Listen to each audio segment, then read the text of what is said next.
Ciencia, deporte, ciclismo, triatlón.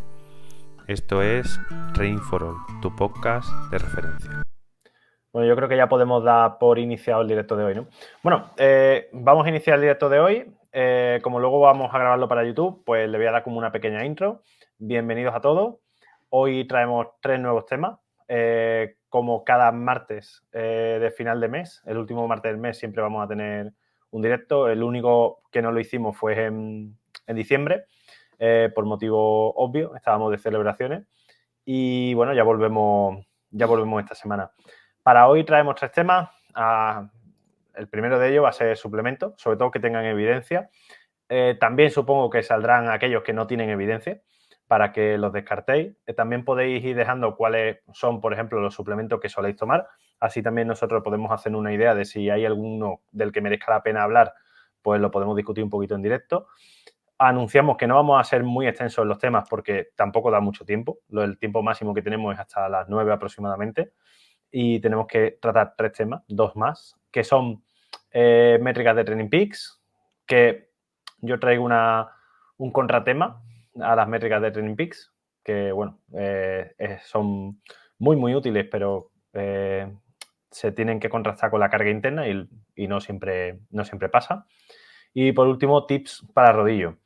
Vamos con el primero de ellos, que va a empezar hablándonos Sergio.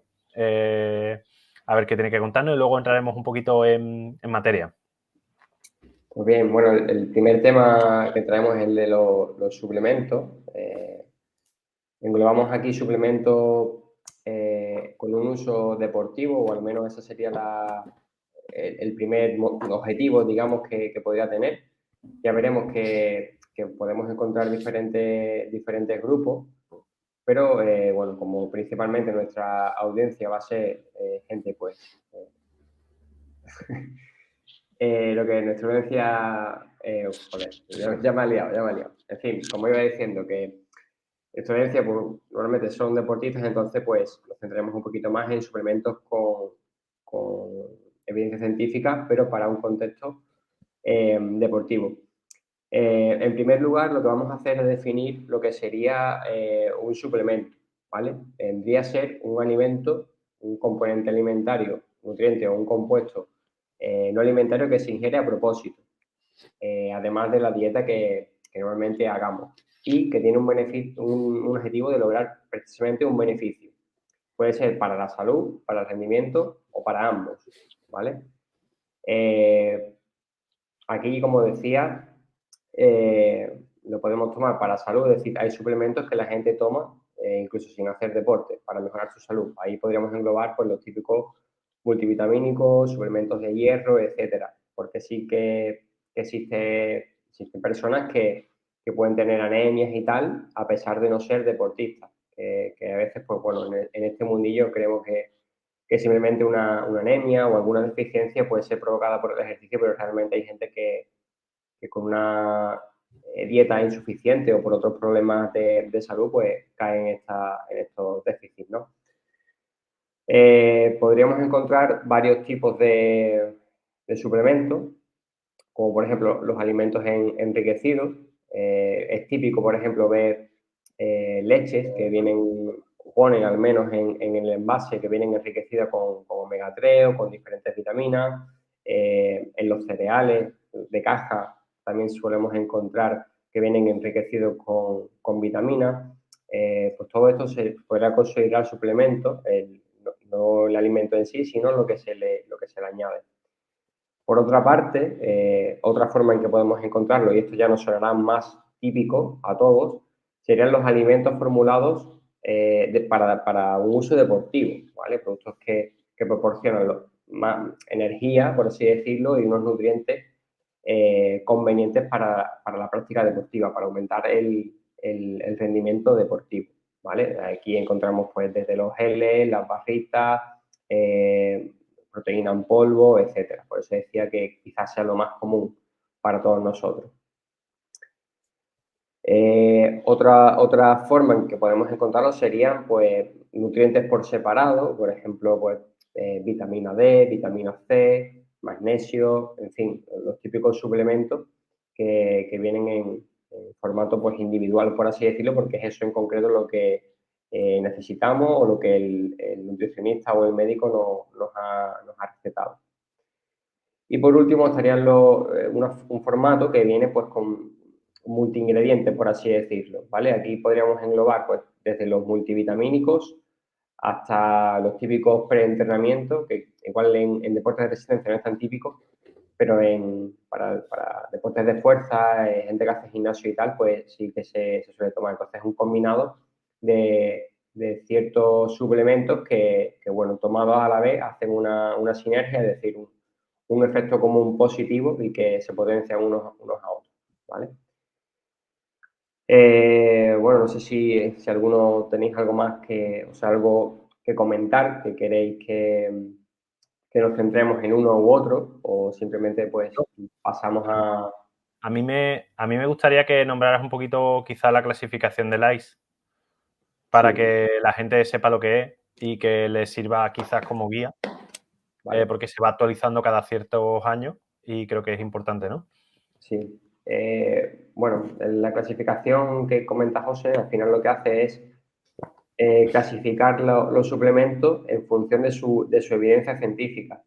¿Por qué va cambiando cada año? Pues porque la evidencia científica igualmente pues, va evolucionando y se puede que entren algunos suplementos o que se excluyan otros. Entonces, esto es muy importante porque en este mundillo de los suplementos, pues hay muchísimo marketing cada vez más, porque también hay más gente que los consume. Entonces, las marcas, lógicamente, pues nos intentan crear esa necesidad para vender más, ¿no? Al final es su objetivo. Por eso es muy importante, ya no solo para gastar el dinero en algo que funciona, sino para no caer en suplementos que, bueno, pueden presentar ciertos riesgos para la salud si no se toman de forma adecuada, incluso si no lo compramos en páginas web o en tiendas fiables, o de marcas fiables, mejor dicho, pueden tener cierto riesgo incluso de tener compuestos que pueden dar dopaje, ¿no? La típica contaminación en los suplementos, que es otro tema interesante y que, bueno, hay que tener muy en cuenta y buscar siempre sellos de calidad, aparte de tener claro, pues, lo que comentábamos, ¿no? La evidencia científica de cada suplemento. Entonces, esta clasificación lo que hace es, como por orden alfabético, por así decirlo, A, B, C, D y unos cuantos más, lo clasifica en función de si tienen una alta evidencia científica, media o baja evidencia científica. Entonces, por ejemplo, en la escala más alta, con más evidencia científica, por nombrar algunos porque si nos extendemos no daría tiempo para seguir con los siguientes temas, podríamos encontrar pues, cafeína, por ejemplo. Se sabe de sobra que aumenta el rendimiento, aunque también podemos tener en cuenta que tiene muchos mitos alrededor, es decir, de que deshidrata, de que si, bueno, produce interferencia con otros alimentos, en fin. Eso quizás daría para otro directo. No vamos a entrar ahí, sino simplemente decir que la cafeína está más que probado que mejora el rendimiento, tanto en esfuerzos cortos como largos, ¿vale? Luego la creatina, que tanto para el rendimiento como para la salud quizá pues es algo que se está descubriendo más actualmente, pero que también tiene muchísima evidencia. Normalmente se ha usado más en deportes de fuerza, pero actualmente pues se está viendo que incluso en deportes de resistencia también puede tener pues, muchísimo beneficio. Así que quizás pues sería, de cara a empezar a tomar algo, yo es lo que siempre aconsejo. Aparte de esto, pues encontramos la betalanina. Quizás, bajo mi punto de vista, en deportes de resistencia no lo usaría como algo general, como sí los anteriores que he comentado, porque pueden tener un beneficio más concreto para pruebas de duraciones más cortas. Entonces, quizás habrá gente que haga pistas, eventos muy cortos, short track, incluso rally a nivel provincial, que suelen ser más cortitos, etcétera, pues sí que podría ir bien.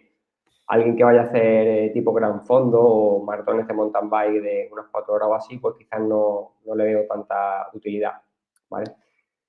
Recientemente también he entrado en la lista con evidencia científica alta los nitratos, el típico zumo de remolacha, aunque actualmente se están vendiendo productos con concentrado de nitratos que al final son mucho más prácticos para su uso y que también mejora el rendimiento, sobre todo en deportes más de resistencia. Todavía queda por ver un poco más a nivel de alto rendimiento, es decir, con deportistas de muy alto rendimiento, si realmente esto en ellos también tiene un beneficio o no. Se ha visto que con gente más de nivel un poquito más bajo, aficionados, etcétera, sí que funciona bastante bien. Falta todavía más peso en la evidencia científica, por así decirlo, para saber si también funciona igual de bien en deportistas muy entrenados. Esa sería más o menos los suplementos que están en el primer nivel de evidencia científica. No sé si queréis que comentemos también el resto o nos centramos un poquito en hablar en los usos que pueden tener los que ya hemos comentado. No, eso quizás en otro directo más monográfico, ¿no? Hoy quizás era comentar un poquito cuáles eran los suplementos más relevantes para la gente que competís a diario o que simplemente vais buscando mejorar rendimiento.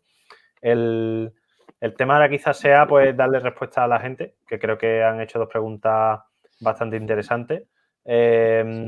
Quizás aquí, por cambiar un poquito el locutor, tenemos a Gabri también. Quizás la primera pregunta, que es esta. La otra es más moral que científica y la voy a responder yo, ¿vale?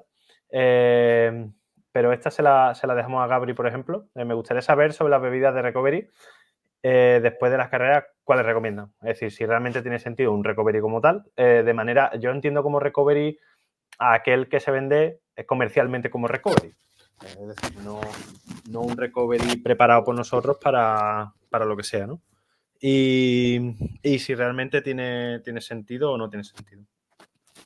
Bueno, principalmente al final la bebida recovery lo que vamos a buscar es sobre todo que tenga un complemento, nada más entre comillas acabar la prueba, que tenga una combinación de hidratos de carbono con proteína, en función obviamente de la idoneidad, es decir, de si el contexto prima, que intentamos maximizar los procesos de recuperación entre etapa y etapa, que por ejemplo en vueltas por etapa, como ahora hemos comentado anteriormente, la leyenda de los tartesos y demás, pues puede ser un aspecto muy interesante. Recomendaciones, pues obviamente hay preparados ya, obviamente comerciales.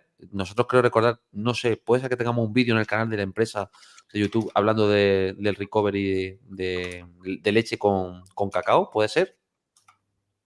No lo sé. Yo sé que tengo uno en mi canal, entonces os invitaría incluso a que lo veáis porque podemos... no todo tiene por qué depender de la estrategia meramente comercial. Obviamente, al final los preparados pues, nos van a facilitar mucho la vida, pero también podemos hacer combinaciones de preparador a nivel de recovery. Obviamente, habrá que tener en cuenta pues, aspectos relacionados con la digestibilidad.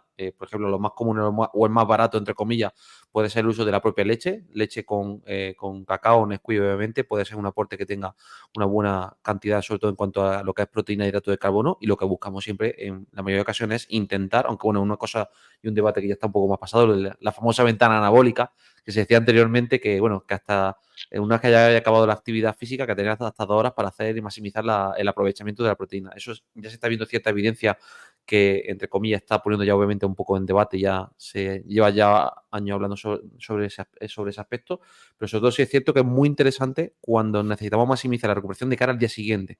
Esto puede tener mucho sentido en microciclos de carga, microciclos obviamente donde queramos combinar sesiones entre comillas con contenidos por encima de los trabajos en tempo, en primer umbral, torque, todo lo que hemos comentado en anteriores episodios, y un poco pueden ser en ese aspecto las recomendaciones.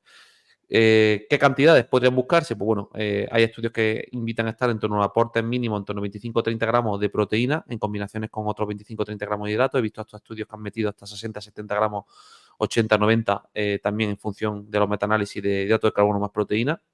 Entonces, algo que está bastante evidenciado y que es muy interesante, muy recomendable también y que puede usarse tanto estrategias comerciales como también propios preparados que podamos realizar nosotros.